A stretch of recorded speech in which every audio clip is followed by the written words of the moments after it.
Telugu Desam party జాతీయ working president గా లోకేష్ గారు ప్రమాణ స్వీకారం చేసేశారు. రాష్ట్ర కార్యవర్గంతో కూడా ప్రమాణ స్వీకారం చేయించేశారు చంద్రబాబు నాయుడు గారు.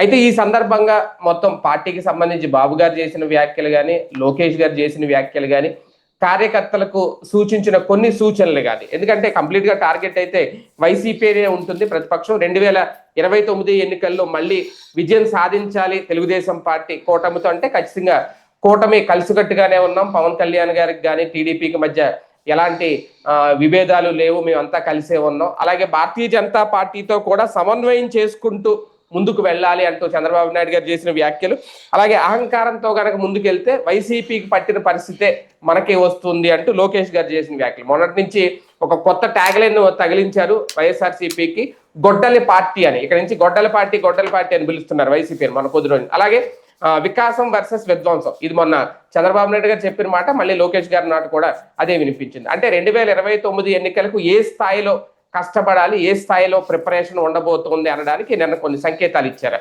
ఇది అంశం మీద చర్చించే ప్రయత్నం చేద్దాం. సార్, ఒక రకంగా భారీ బాధ్యతే కాదు, అంతకు మించి కష్టం కూడా ఇప్పుడు నారా లోకేష్ గారి భుజాల మీద ఉంది అన్నట్టుగా ఉన్నాయా నిన్న వ్యాఖ్యలు? వాస్తవంగా నిన్నటి దాన్ని ఇదివరకటి రోజుల్లో మనం ఫీల్డ్లోకి వచ్చిన కొత్తల్లో నేనైతే ఇలాంటి ఒక కార్యక్రమం జరిగినప్పుడు 3 రిపోర్టర్లు ఉండేవాడు. దీంట్లో ఒక బ్యూరో చీఫ్ వచ్చేటప్పటికి ఆ ఉపన్యాసాలని క్రోడీకరిస్తూ అసలు ఉద్దేశం ఏంటి అన్నది అవసరమైతే ఆ నాయకులతో మాట్లాడి కన్ఫర్మ్ చేసుకుని రాసేవాడు బ్యూరో చీఫ్. స్టాఫ్ రిపోర్టర్ ఉపన్యాసం రాసేవాడు. ఇంకొక సీనియర్ స్ట్రింగర్ వచ్చేటప్పటికి ఆ మిగతా నాయకుల ఉపన్యాసాలు రాసేవాడు. సైడ్ లైట్స్ లోకల్ స్ట్రింగర్స్ రాసేవాళ్ళు. ఇది ప్రోగ్రామ్ కాన్సెప్ట్ ఈనాళ్ళు మొదట్లో. ఆ లెక్కన ఇప్పుడు ఎవడు లేడు అనుకుంటా. నిన్న టోటల్ గా నాకు ఈ ఉపన్యాసం క్రోడీకరించుకుని చూస్తే అర్థమవుతున్నది ఏంటి అంటే, గ్రౌండ్ లెవెల్లో పొరపొచ్చాలు బాగా పెరిగిపోయినాయి. జనసేన వాళ్ళకి తెలుగుదేశం ఎమ్మెల్యేలు ఉన్న చోట్ల విలువ రకట్లా, జనసేన ఎమ్మెల్యేలు ఉన్న చోట్ల తెలుగుదేశం వాళ్ళ డామినేషన్ ఆ ఎమ్మెల్యేలకు కూడా నచ్చట్లా, సహించలేకపోతున్నారు. తెలుగుదేశం ఎమ్మెల్యేలకి జనసేన వాళ్ళని పైకి తీసుకురావాలన్న ఉద్దేశం లేదు, బీజేపీ వాళ్ళని పైకి తీసుకురావాలన్న ఉద్దేశం లేదు. అది క్లియర్. ఈవెన్ పార్టీకి అదే ఫీలింగ్ ఉంటుంది. జనసేన వాళ్ళకి మమ్మల్ని చులకన చేస్తున్నారన్న ఫీలింగ్ వాళ్ళ నియోజకవర్గాల్లో ఉంది. ఒక 2 ఏరియాల్లో మాత్రం ఆ ప్రాబ్లం లేదు. అది ఒకటి పిఠాపురం, రెండవది నాదెళ్ల మనోహర్ నియోజకవర్గం. ఈ 2 చోట్ల మాత్రం తెలుగుదేశం మీదన జనసేన డామినేషన్ నడవగలుగుతుంది. అక్కడున్న నేతల్ని దారిలో పెట్టి కంట్రోల్లో పెట్టి టీడీపీ వాళ్ళు రివోల్ట్ కాకుండా వాళ్ళని వదిలేస్తున్నారు. అక్కడ మిగతా చోట్లంతా కూడా తెలుగుదేశం డామినేషన్ నడుస్తుంది. జనసేన ఎమ్మెల్యేలు గాని బీజేపీ ఎమ్మెల్యేలు గాని ఇబ్బంది పడుతున్నటువంటి పరిస్థితి. అది కాబట్టి ఇది తప్పదు. ఎందుకంటే పవర్ లో లేనప్పుడు వాణ్ణి కొడదామనేది ఇద్దరి కోరిక. కాబట్టి ఇద్దరం చెయ్యి కలిపి కొడతాం. పవర్ లోకి వచ్చాక పంచాలా, తినాలా, ఇవ్వాలా, ఇప్పించాలా, ఇలా బోర్డు వస్తాయి. ఈ బెల్ట్ షాపులు ఇప్పించడం, నేను కూడా కార్యకర్తనే కదా, నేను జనసేన కదా, మా వాళ్ళకి కూడా ఇవ్వాలని కోరుకుంటారు వాళ్ళు. బీజేపీ వాళ్ళు కోరుకుంటారు మీకేం సంబంధం, ఇదంతా మాది అన్న కోణం వీళ్ళదే ఉంటుంది. వైన్ షాపులు మాకు కూడా పార్ట్నర్షిప్ కావాలి కదా అంటారు. నువ్వు వేలంలో వేసుకో అంటారు వీళ్ళు. వేలంలో వేస్తే అక్కడ రాకుండా అధికారులతో అడ్డుపడగలిగేది అధికార పక్షం వాళ్ళు అయి ఉంటారు. ఇట్లాగ సమస్యలు ఉంటాయి. ఇసుక తవ్వుకునేది జనసేన ఏరియాలో కూడా తెలుగుదేశం వాళ్ళు తవ్వుకుంటారు ఖచ్చితంగా. గట్టిగా ప్రెషర్ చేయగలిగిన ఎమ్మెల్యే ఉంటే ఓ పావలా వాట వాళ్ళకి కూడా ఇస్తారు. ఒకప్పుడు 60-40 అని విమర్శించేవాళ్ళు. తెలుగుదేశం అధికారంలో ఉంటే 40% వైసీపీ ఎమ్మెల్యేలకు ఇచ్చేవాళ్ళు, వైసీపీ అధికారంలో ఉంటే టీడీపీ వాళ్ళకి ఇచ్చేవాళ్ళు. అయితే వైసీపీ అధికారంలోకి వచ్చినప్పుడు టీడీపీకి ఇవ్వడానికి కుదరలేదు, ఎందుకంటే మొత్తం హై లెవెల్లోనే తీసేసుకున్నారు కాబట్టి, లిక్కర్ కానీ ఇవన్నీ లేకపోవడం. అది టీడీపీ వాళ్ళు ఉన్నప్పుడు వైసీపీ వాళ్ళకి దక్కినాయి. అట్లాంటిది ఆ పావలా ఇచ్చినా 40 పైసలు ఇచ్చినా, నేను 2-3 వైసీపీ ఎమ్మెల్యేలు అప్పట్లో అనేవాళ్ళు అనమాట, వీళ్ళతో అదొక కంఫర్ట్ అండి, ఆ 1వ తారీఖుకి టైంకి తెచ్చి డబ్బులు వచ్చేస్తాం మన చేతికి, ఇబ్బంది పెట్టరు, మనం జోలికి వెళ్ళొద్దు వాళ్ళ జోలికి, అంతే. ఆ టైప్ లో ఉండేది టీడీపీది. ఇప్పుడు సమస్య ఏంటంటే అట్లాగా కూటమిలో కుదరట్లేదు. ఇప్పుడు వైసీపీ వాళ్ళకి ఇవ్వక్కర్లేదు, వీళ్ళు కూటమిలో అట్లా వాటా లేదు.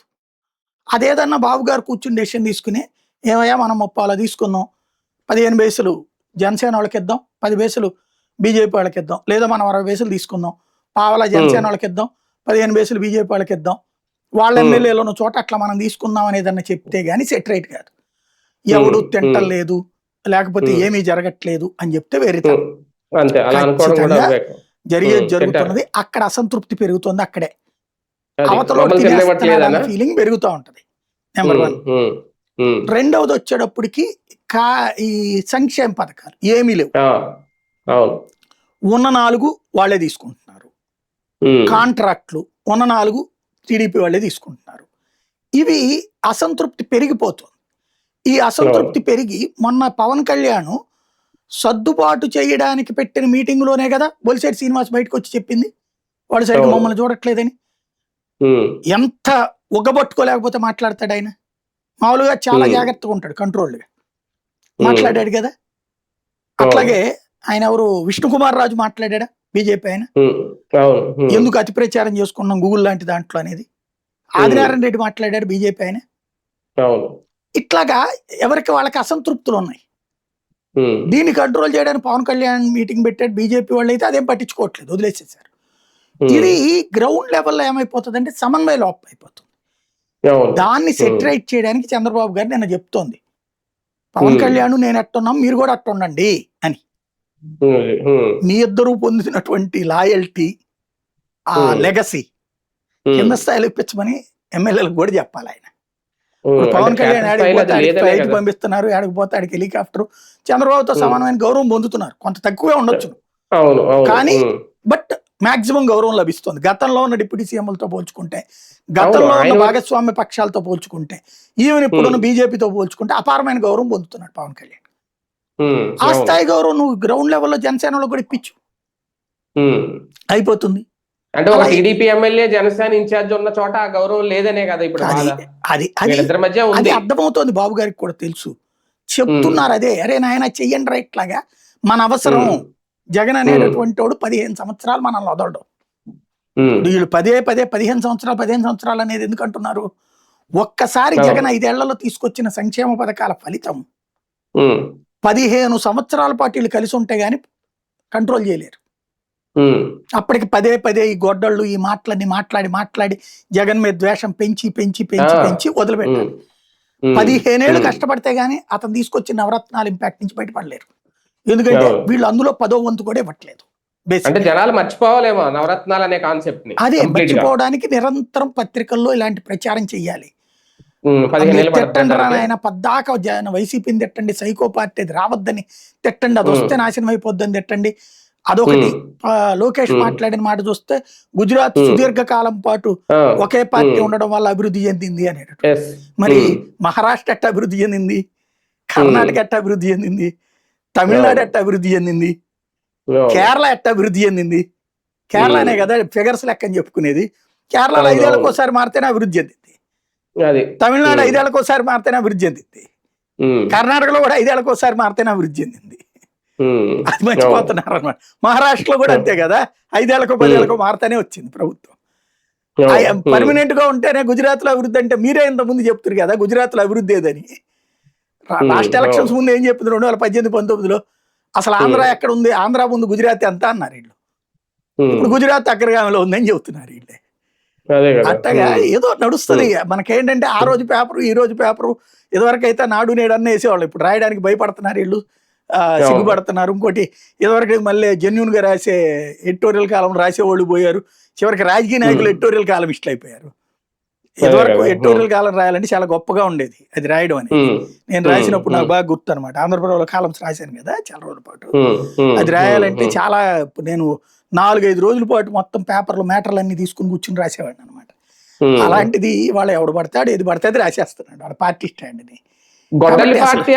గొడ్డల పార్టీ అనేది ఒకటిని, మనది వికాసం వైసీపీది విధ్వంసం, ఇదే ప్రధాన అజెండా కాబోతుందా? మొన్న మాట్లాడినా నిన్న మాట్లాడినా అవే ఇప్పుడు మాట్లాడుతున్నారు. ఏంటి, ఇంత ముందు ఎలక్షన్స్ ముందు అదే చెప్పుకొచ్చారు, ఇప్పుడు అదే చెప్తారు. బేసిక్ గా గొడ్డలి అనే పదం అంటే ఎక్కువగా ఈ వాడుతున్నారు అన్నమాట. ఈ 2 ఏళ్ల పాలనలో వీళ్ళ చూపించిన వికాసం అది చూస్తేనే మళ్ళీ ఇంకో 15 ఏళ్ళు మనం ముందుకు వెళ్ళగలుగుతాం. అంతే అంతే. ఇప్పుడు వీళ్ళు చెప్పేదంతా ఇవాళ తెలుగుదేశం నాయకులే నా స్థలం లాగేసుకున్నారని, లేకపోతే ఉమ్, నాది గొడవ జరిగిందని వీడియోలు పెట్టుకు చెప్పుకుంటున్నారు వాళ్ళు.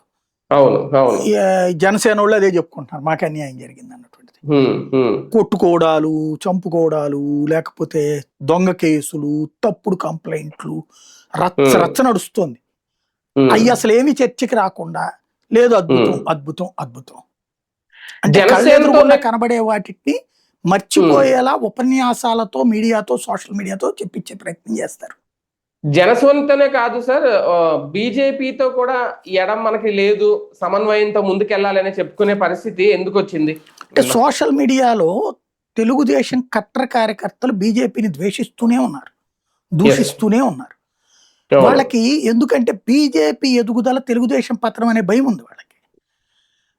ఇప్పుడు ఒరిస్సాలో నవీన్ పట్నాయక్ అంత సీనియర్ మోస్టే కనుమరుగైపోయాడు, కంటిన్యూగా సీఎంగా గెలిచినాడు.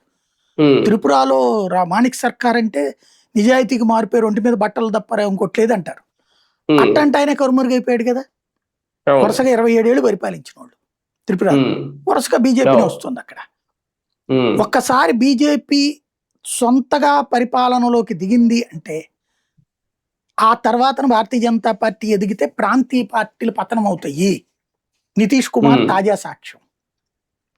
ఇది వీళ్ళని భయపెడుతోంది. బీజేపీని చంద్రబాబు తొక్కుతూ ఉన్నంతసేపు వీళ్ళు సంతోషపడతారు, అందులో భాగంగా తలా చేయేస్తారు వీళ్ళు కూడా.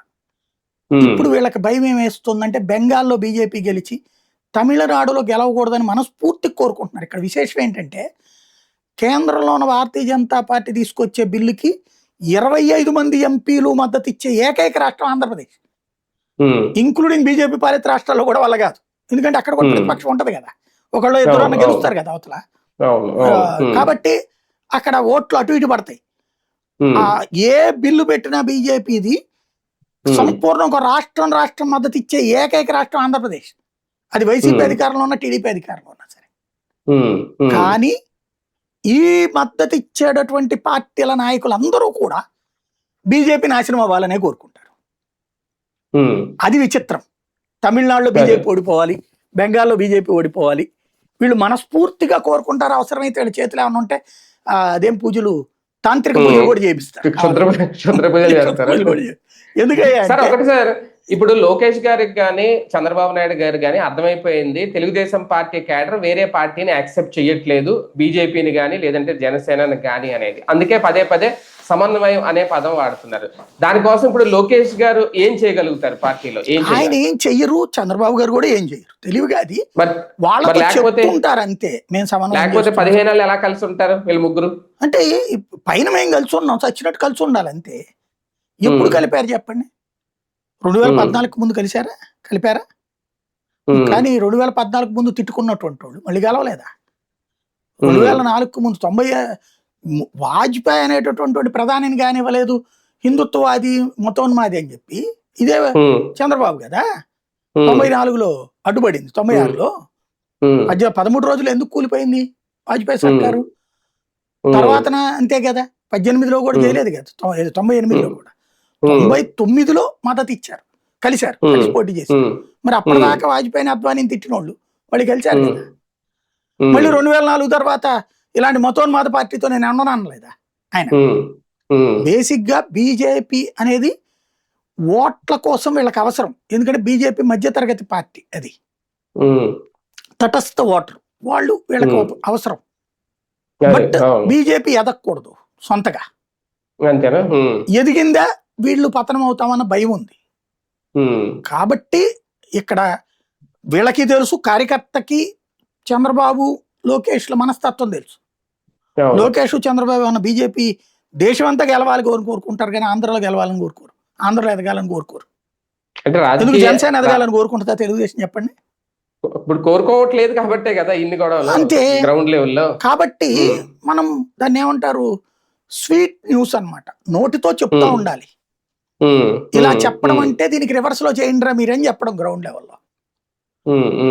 కానీ ఒకటి సార్, సమన్వయం అనేది లేకపోతే క్షేత్రస్థాయిలో ఇప్పుడు నేను ఆయన అన్నట్టు ఫ్లెక్సీలు పెట్టలేదనో, ఫ్లెక్సీలో ఫోటో పెట్టలేదనో ఒక రకంగా అది వర్మ గారికి వార్నింగ్ ఇచ్చారని నేను అనుకుంటున్నాం. ఎందుకంటే మొన్న ఆయన చంద్రబాబు నాయుడు గారికి ఫోటో పెట్టలేదనే కదా అంత హడావుడి చేశారు.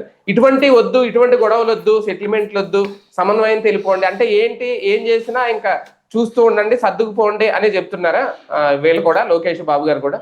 మీరు వర్మ గారు అనేది అటు తెలివిగా వాడారు వీళ్ళు, వర్మ గారు అంటే రీసెంట్ గా ఆయనే కదా అది కాదు, అంత ముందు రోజునే కదా శ్రీకాళహస్తిలో, శ్రీకాళహస్తి చంద్రగిరి జనసేన నాయకుడు కత్తితో కోసేశాడు ఈ తెలుగుదేశం ఎమ్మెల్యేకి సంబంధించిన పోస్టర్లు అవన్నీ కూడా.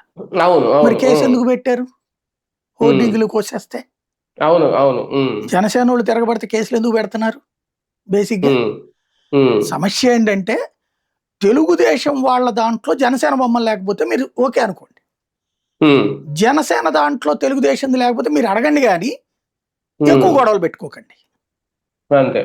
అది వెనకాల ఉద్దేశం.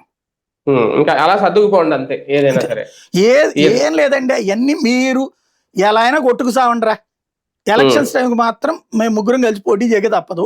మనం గెలవాలంటే మీరందరూ ఆ టైంకి సర్దుకోండి, ఈ లోపు మీ సాగు మీరు చావండి. అది ఇక లోకేష్ గారి వ్యూహాలు కూడా ఇలాగే ఉంటాయి సార్ రేపటి నుంచి 29 వరకు. 29 ఏంటి, 50 అయినా అంతే ఉంటాయి బేసిక్ గా. అంటే ముందు రేపు గెలవాలి కదా. అదే కాన్సెప్ట్. ఎందుకు గెలవరు వాళ్ళు? అనుకుంటుంది 2047 దాకా గెలుస్తామని కదా, గుజరాత్ లాగా కంటిన్యూగా గెలవాలని కదా. అవును రైట్. చూద్దాం. మొత్తానికి నారా లోకేష్ గారి భుజాల మీద భారంతో కూడిన బాధ్యతలు మొదలైపోయి ఆల్రెడీ ఇప్పటికే చేస్తున్నారు. కాకపోతే ఇక్కడ నుంచి అఫీషియల్ గా చేయబోతున్నారు. కాకపోతే ఇక్కడ 3 పార్టీల మధ్య సమన్వయం అనేది అవసరం అనేది మరోసారి గట్టిగా పిలుపునిచ్చారు. మరి ఎంతవరకు అది సక్సెస్ అవుద్ది, సక్సెస్ చేస్తారు క్షేత్రస్థాయిలో వేచి చూద్దాం.